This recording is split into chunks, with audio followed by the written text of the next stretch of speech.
da igreja. Não é o fim do mundo.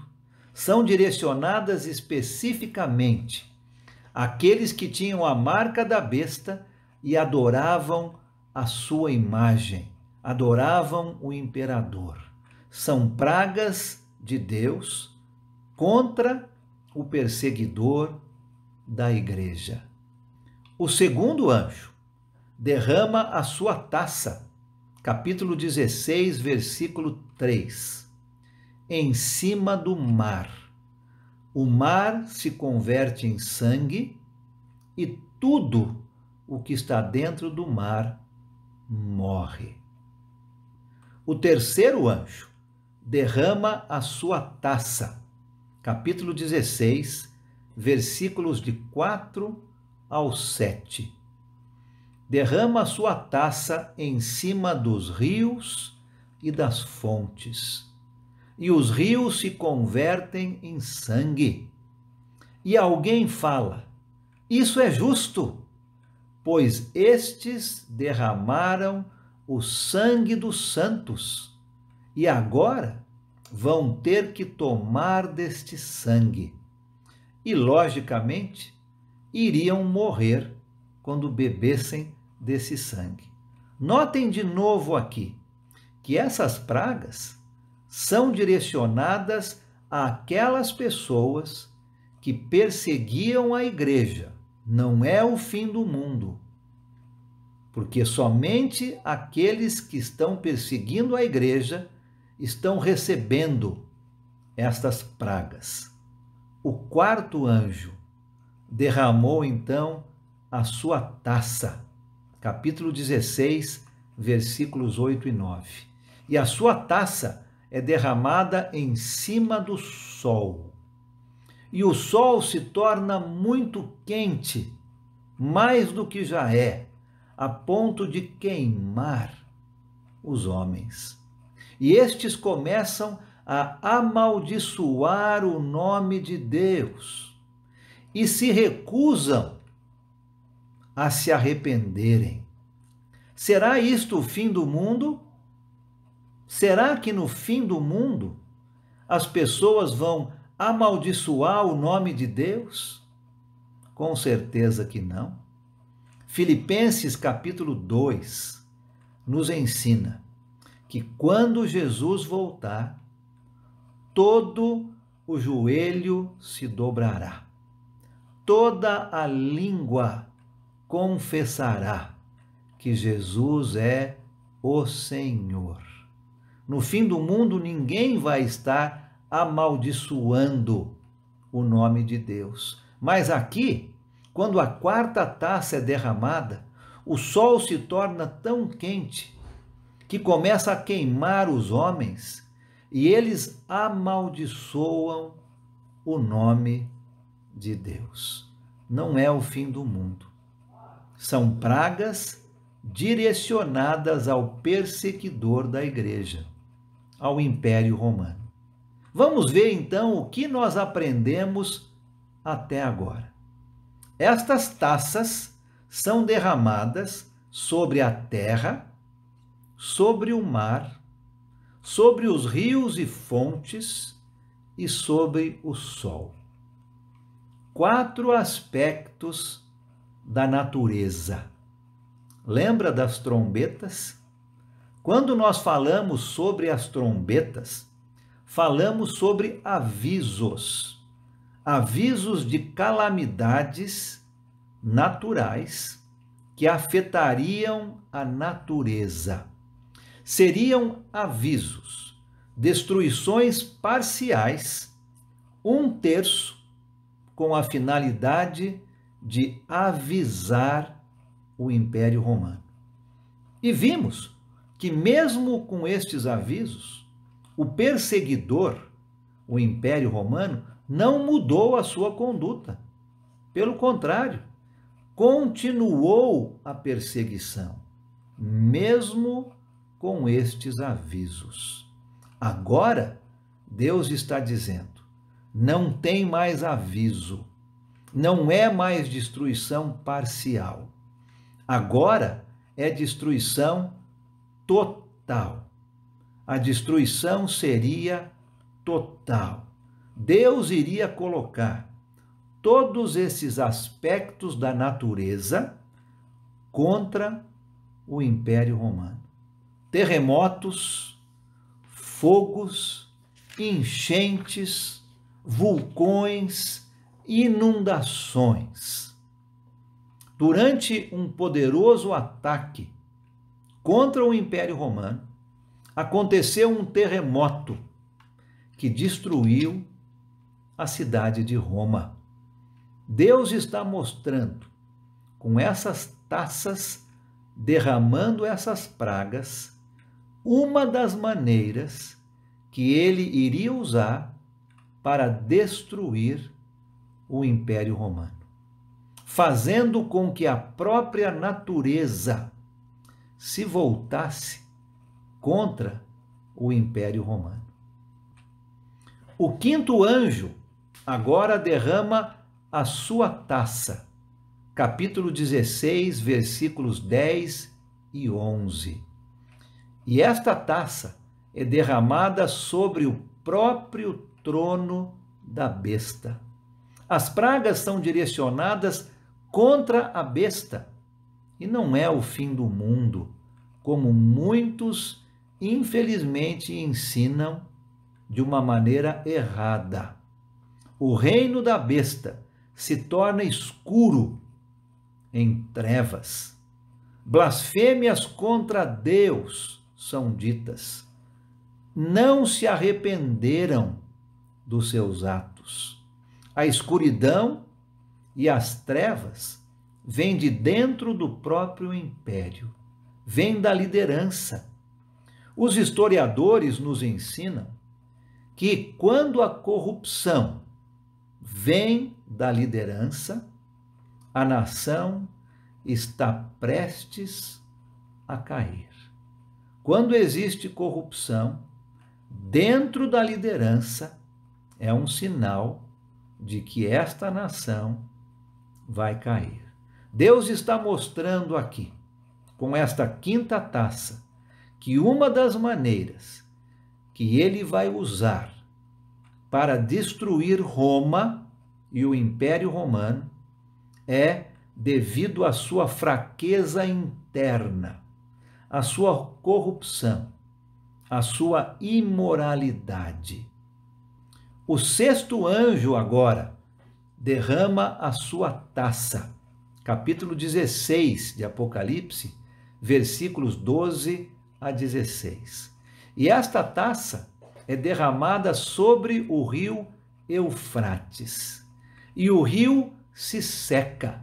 O grande e poderoso rio Eufrates, o limite oriental, o limite a leste do Império Romano. Lembra que o Império Romano conquistou até o rio Eufrates. Do outro lado do rio eram seus inimigos. E quando este anjo derrama a sua taça sobre o rio Eufrates, o rio se seca. E agora é mais fácil para os exércitos de fora atravessarem o rio e entrarem para dentro do território romano. Deus está mostrando aqui com a sexta taça uma outra causa de destruição de Roma, do Império Romano. Ele iria usar os vândalos, os hunos, os godos e os visigodos, tribos que viriam atacar e destruir o Império Romano. Todas essas tribos viriam de fora dos limites do império. O limite era simbolizado pelo rio Eufrates. Através de ataques externos, Deus iria também destruir o Império Romano. Deus mandou então o seu aviso através das trombetas. Avisos sobre a natureza, avisos de ataques internos, imoralidade, corrupção, e avisos de ataques externos. Deus mandou as trombetas como avisos. Mas vimos que a perseguição ficou pior. O perseguidor não mudou a sua conduta e ficou pior. Agora, Deus está dizendo que não tem mais avisos. Deus está dizendo que chegou o final. Vou destruir o império, está dizendo Deus.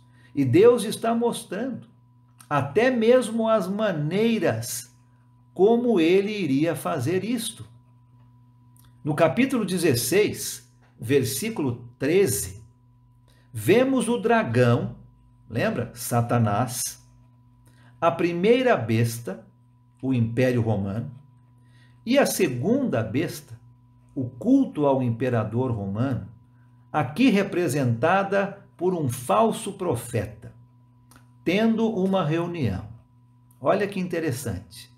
O dragão, a primeira besta e a segunda besta estão se reunindo. Os três estão vendo tudo isso acontecendo e resolvem impedir que Deus tenha sucesso em seu plano de destruição. E estes três, traçam então o seu plano. Um dragão de 7 cabeças, uma besta de 7 cabeças e uma outra besta com 2 chifres como um cordeiro, soltam rãs pelas suas bocas. Não é um quadro muito bonito. Essas rãs são os seus emissários. Essas rãs devem ir, então, a todos os reis da terra e dizer para estes reis se juntarem em um local chamado Armagedon. Armagedon. Qual é o significado de tudo isso que nós estamos vendo aqui no capítulo 16? Fala dragão, bestas, rãs. Mas o que significa? Nós entendemos que o dragão é um símbolo. Nós entendemos as bestas como um símbolo. Nós entendemos as rãs como um símbolo. Ninguém acredita que rãs vão andar por todos os cantos da terra pedindo para que os reis se juntassem para uma batalha final. Entendemos que tudo isto é simbólico. Por que então entender Armagedon como algo literal? Vamos entender sobre o Armagedon. Vamos falar então sobre Armagedon. Vamos entender sobre isso. Como falamos, nós entendemos que dragão, bestas, rãs são simbólicos. Então, por que entender Armagedon como algo literal? Não faz sentido. Vamos falar um pouquinho sobre Armagedon. Olha o capítulo 16, versículo 16. É o único local na Bíblia inteira aonde nós temos esta palavra sendo usada. Somente aqui, no capítulo 16, versículo 16 do livro de Apocalipse, nós temos esta palavra, Armagedon. É uma transliteração de uma palavra grega, de uma palavra que vem de 2 palavras hebraicas, Ar-Megido. Ar-Megido significa a montanha de Megido. Então nós temos Ar-Megido, transliterado fica Armagedon. E este local se refere a um local na terra de Israel onde havia um forte para proteger os israelitas dos invasores. Existe um monte neste local chamado Megido, e ao lado deste monte existe um vale chamado Jezreel. Megido era um local de defesa do povo de Deus. Já vimos isso, não é? Era um local onde existia um forte para proteger os israelitas dos invasores. Megido era então um local de defesa do povo de Deus. Salomão, o grande rei Salomão, colocou as suas carruagens de guerra neste local.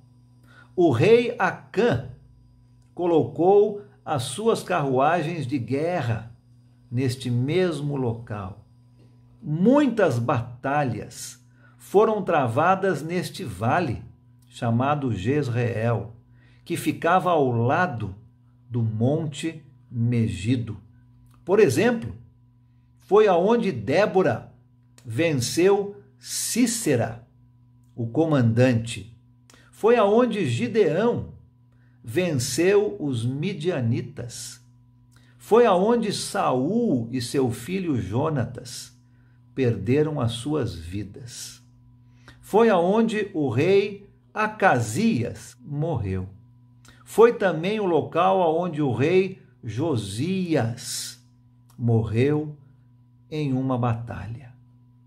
Era um local, então, de batalhas decisivas. Era um local onde as pessoas iam quando não havia mais saída. Era o último recurso, a última defesa. Megido era este lugar para o povo judeu.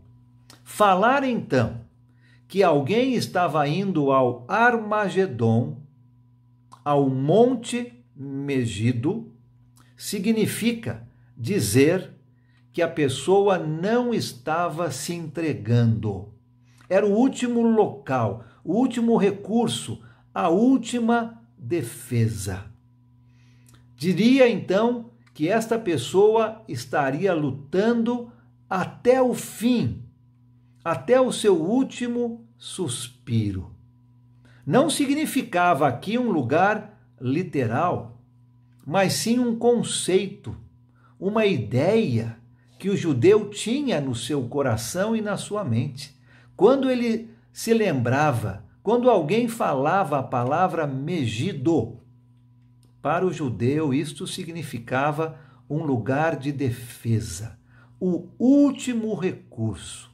Dizer que alguém estava indo ao Armagedon era a mesma coisa que dizer que esta pessoa lutaria até o fim. Satanás, então, iria tentar uma cartada final. Ele não quer que o seu império, o Império Romano, seja derrotado. Ele está vendo isso, ele está vendo o plano de Deus para derrotar o Império Romano, e ele não quer. Então ele manda mensagens aos 4 cantos do império para que os seus reis resistam a todo o custo. Não se entreguem, resistam até o fim. Não desistam da sua batalha. O momento decisivo havia chegado. Era como se estivessem indo ao Armagedon. Mais uma vez, não estamos falando aqui sobre o fim do mundo. Estamos na história da besta. Estamos na história do Império Romano. Acabamos de ver a 6ª taça sendo derramada contra o Império Romano. Não é sobre o fim do mundo que esse texto se refere. Nós acabamos de ver a 6ª taça derramada sobre o rio Eufrates, e este rio se secando, permitindo que os invasores externos entrem, ataquem e destruam o Império Romano. O termo Armagedon é também usado no sentido figurado, no sentido simbólico. Assim como entendemos que dragão, bestas e rãs são simbólicos, o termo Armagedon é também usado no sentido simbólico. Será que 3 rãs vão liderar nesta batalha final, nesta guerra? É claro que não. É um simbolismo, lembra? O livro é escrito em termos simbólicos. Deus, então, está mostrando aqui, com essas 6 taças, as maneiras que ele iria usar para destruir o Império Romano. Agora não são mais avisos, agora é uma destruição total. Satanás junta os seus 2 ajudantes, a primeira e a segunda besta, o Império Romano e o culto ao imperador. Eles se juntam e formam um pacto de não se entregarem. Iriam fazer todo o possível para ficarem em pé. E aí então vemos o 7º anjo derramando a sua taça. Apocalipse capítulo 16, versículos 17 a 21. O 7º anjo, neste momento, derrama a sua taça e uma voz sai do trono de Deus, e diz: está feito, está feito, está tudo terminado. A grande cidade, entenda aí a cidade de Roma, é destruída. Deus havia falado que a cidade iria cair. Quando Deus fala, acontece. Não há como resistir. Está feito, acabou. A cidade caiu. Chegamos aqui ao final do capítulo 16. Vimos até agora o plano de Deus para destruir o perseguidor. Vimos que Satanás e seus aliados não queriam se entregar facilmente. Não vão se entregar. Mas Deus vence e diz: está feito. A grande cidade é destruída em pedaços e tudo está terminado. Se parássemos o nosso estudo aqui, neste momento do livro, nós teríamos visto a história geral do livro de Apocalipse. Vimos a estratégia de Satanás, vimos o plano que ele colocou em ação para destruir a igreja, a descendência da mulher, através de perseguições terríveis. Vimos o chamado de Cristo para que os cristãos permanecessem firmes, fiéis. Vimos como Cristo recompensaria os seus servos que permanecessem fiéis, mesmo com a morte. E vimos também que ao término dessa terrível perseguição, Deus iria destruir o Império Romano. Os capítulos 17, 18 e 19 repetem essa mesma história que acabamos de ver, mas contada agora com um pouco mais de detalhes. Vamos olhar estes 3 capítulos e perceber um pouco mais de detalhes. No capítulo 17, somos introduzidos a uma meretriz ou prostituta. Já falamos também sobre ela na primeira aula, na introdução, na aula número 1. Versículo 3 do capítulo 17, nós observamos que ela está montada em cima da besta. Ela está embriagada com o sangue dos santos. Capítulo 17, versículo 6.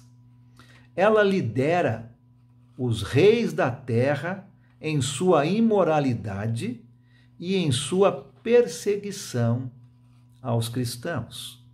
O nome Babilônia é dado a essa meretriz.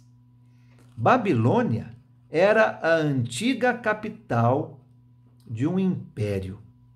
Este império babilônico também havia perseguido o povo de Deus. É um nome apropriado a esta meretriz.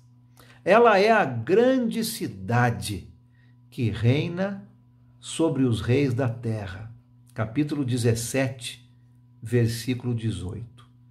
Quem era esta grande cidade que reinava sobre os reis da terra naquela época? Quem era esta meretriz, essa prostituta? A cidade de Roma. No capítulo 18, temos uma descrição um pouco mais detalhada desta cidade chamada Babilônia e também sobre a sua queda. Olha o capítulo 18, versículo 3. Entendemos que esta é uma cidade que vivia no luxo. No versículo 3 também entendemos que esta cidade é o centro do comércio. No versículo 22 do capítulo 18, vemos que esta cidade é o local de divertimento de todos. E no versículo 24, vemos que o sangue dos cristãos corre por todas as ruas desta cidade. Todas as pessoas do mundo iriam ficar tristes ao verem esta cidade ser destruída. Versículo 9 do capítulo 18. O comércio seria totalmente interrompido. Versículos de 11 a 13. O seu luxo seria tirado. Versículos 14 a 17. É uma outra descrição, com mais detalhes sobre a cidade de Roma e sobre a sua queda. No capítulo 19, temos uma das mais emocionantes partes dessa história. Capítulo 19, versículo 2, uma grande cena acontece nos céus. Olha comigo lá, capítulo 19, versículo 2. Uma multidão está gritando aleluia, aleluia. Por que eles estão felizes? O texto diz, porque Deus julgou e condenou a grande prostituta, porque Deus cobrou dela o sangue dos seus servos. Deus julgou e vingou a prostituta. Lembram-se do capítulo 6, versículos 9 a 11, especificamente o versículo 10, quando as almas embaixo do altar estavam dizendo para Deus: até quando, ó Senhor, ó soberano, santo e verdadeiro, até quando esperarás para julgar os habitantes da terra e vingar o nosso sangue? Lembra disso? Aquelas almas debaixo do altar estavam dizendo: Senhor, se o Senhor tem todo este poder que acabamos de ver, use o seu poder. Acabe com esta perseguição, vingue o nosso sangue. E Deus disse naquela época, lembra? Tem que esperar um pouco. Algumas coisas ainda precisariam acontecer.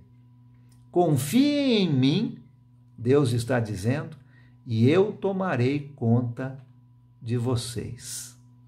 E agora, no capítulo 19, estas pessoas estão cantando. Aleluia!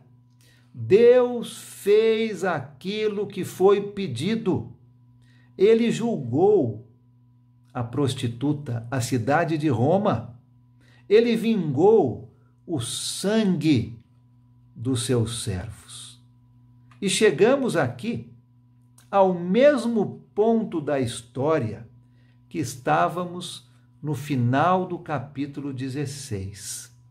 Vemos então que a história está completa. No capítulo 6, temos o pedido do perseguido, o pedido dos mártires cristãos, para que o perseguidor, o Império Romano, seja derrotado. E agora aqui no capítulo 19, Deus satisfaz este pedido. Que maravilha de história, não é mesmo? Que encorajamento para aqueles cristãos que estavam sofrendo uma perseguição terrível. Que encorajamento!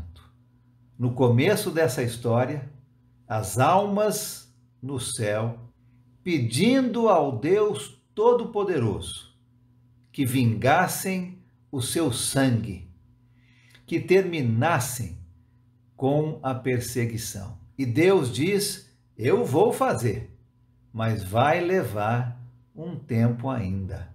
Mais pessoas vão ter que morrer. A perseguição vai se estender por um pouco mais de tempo. E é isso que vimos no decorrer dessa história. Deus, então, mandando avisos, em primeiro lugar, ao Império Romano, para que o Império se arrependesse. Um terço, terra, mar, rios e céus. Avisos, mandando avisos sobre a imoralidade do império, a corrupção, problemas internos iriam fazer o império cair. E avisos sobre ataques externos, inimigos de fora, do outro lado do rio Eufrates, iriam entrar e fazer com que o império fosse destruído. E vimos no capítulo 9, no finalzinho do capítulo, que mesmo com todos esses avisos, o perseguidor, o Império Romano, não parou. Pelo contrário, continuou a perseguição, continuou com sua idolatria, com seus roubos, com as suas maneiras erradas de ser. E aí Deus, então, não deu mais avisos. Aí, então, Deus trouxe a destruição total, com essas taças sendo derramadas. Depois dos avisos, agora não haveria mais chance. Agora não é mais um terço, agora é destruição total. Através de fenômenos da natureza, terremotos, enchentes, vendavais, que assolariam o Império Romano. Destruição total através de ataques internos, a imoralidade, a corrupção destruiu o Império Romano. E destruição total através de ataques externos, inimigos vindo de fora do Império, que assolariam, destruiriam o Império Romano. Que história fantástica!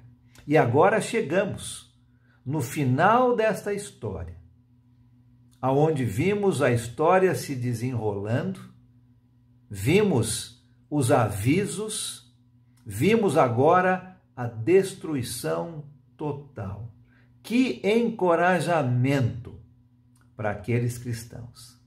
Se ficassem firmes, se não se ajoelhassem perante a estátua do imperador, se não dissessem que o imperador é Deus, a vitória estava garantida. Mesmo que morressem, estariam nos céus, festejando, seguindo o Cordeiro por todos os lugares. Que história emocionante, fantástica deste livro. O livro de Apocalipse é um livro de encorajamento, é um livro de ânimo, é um livro de forças, para você também e para mim. A mensagem é a mesma, não é? A mensagem é fidelidade a Deus. Não importam as dificuldades que possamos ter, vamos permanecer fiéis a Deus. O restante do capítulo 19 fala sobre um cavaleiro que vem montado em cima de um cavalo branco. Capítulo 19, versículos de 11 a 21. O restante do capítulo 19. E olha o que fala sobre este cavaleiro: Rei dos reis e Senhor dos senhores. Versículo 16. Ele está vestido um manto tingido de sangue. Versículo 13. O seu nome é Palavra de Deus. Versículo 13 também. Ele fere as nações com uma espada afiada que sai da sua boca. Versículo 15. Quem é este cavaleiro? Já temos pistas suficientes. Quem é este cavaleiro? Jesus Cristo. Deixa o livro nos dizer quem seus personagens são. Seguindo este cavaleiro está um exército vestido de linho fino, branco e puro, montados em cavalos brancos. Capítulo 19, versículo 14. No capítulo 6, aqueles mártires deveriam esperar e receberiam uma roupa branca. No capítulo 7, esses mártires já estão vestidos de roupas brancas, estão adorando diante do trono de Deus. No capítulo 14, esses mártires estão seguindo o Cordeiro, aonde ele for. No capítulo 15, são aqueles vitoriosos sobre a besta. E agora aqui no capítulo 19, eles estão cantando aleluia, porque Deus havia vingado o seu sangue. E agora estão seguindo o cavaleiro, Jesus Cristo, montado em um cavalo branco, em uma vitória final contra as duas bestas. São os mártires dessa história. O cavaleiro montado em um cavalo branco vem fazer guerra contra a besta e o falso profeta, contra a primeira besta e a segunda besta, contra o Império Romano e o culto de adoração ao imperador. Capítulo 19, versículo 19. Ou seja, esta guerra é o Armagedon. É a mesma que nós vimos no capítulo 16. Os dois são vencidos A primeira besta e a segunda besta são então vencidos por Jesus e jogados dentro do lago de fogo. Capítulo 19, versículo 20. Este lago de fogo significa completa e total destruição. Completa e total destruição. Ninguém escapa do lago de fogo. No final do capítulo 16, nós então temos a cidade de Roma quebrada em pedaços e uma voz dizendo: está feito. Chegamos agora aqui ao mesmo local, mas com um pouco mais de detalhes. Vimos a destruição da meretriz, da prostituta, vimos a destruição da primeira besta e vimos a destruição da segunda besta. Até agora, já vimos que a cidade de Roma, a meretriz, o Império Romano, a primeira besta, e o culto ao imperador, a segunda besta, haviam sido destruídos. Quem ainda falta ser destruído? O dragão. Já vimos até o final do capítulo 19 que tanto a cidade de Roma, quanto a primeira besta, quanto a segunda besta haviam sido destruídos. A cidade de Roma foi destruída por um terremoto. A primeira besta e a segunda besta foram lançadas dentro do lago de fogo, de onde nunca mais sairiam. Falta um inimigo nessa história para ser destruído: o dragão. E essa vai ser a história da próxima aula. Na aula seguinte, vamos estudar o capítulo 20. Vamos passar a aula inteira no capítulo 20 e vamos ver o que vai acontecer com o dragão. Deus abençoe você, Deus abençoe o seu estudo. Até a próxima aula.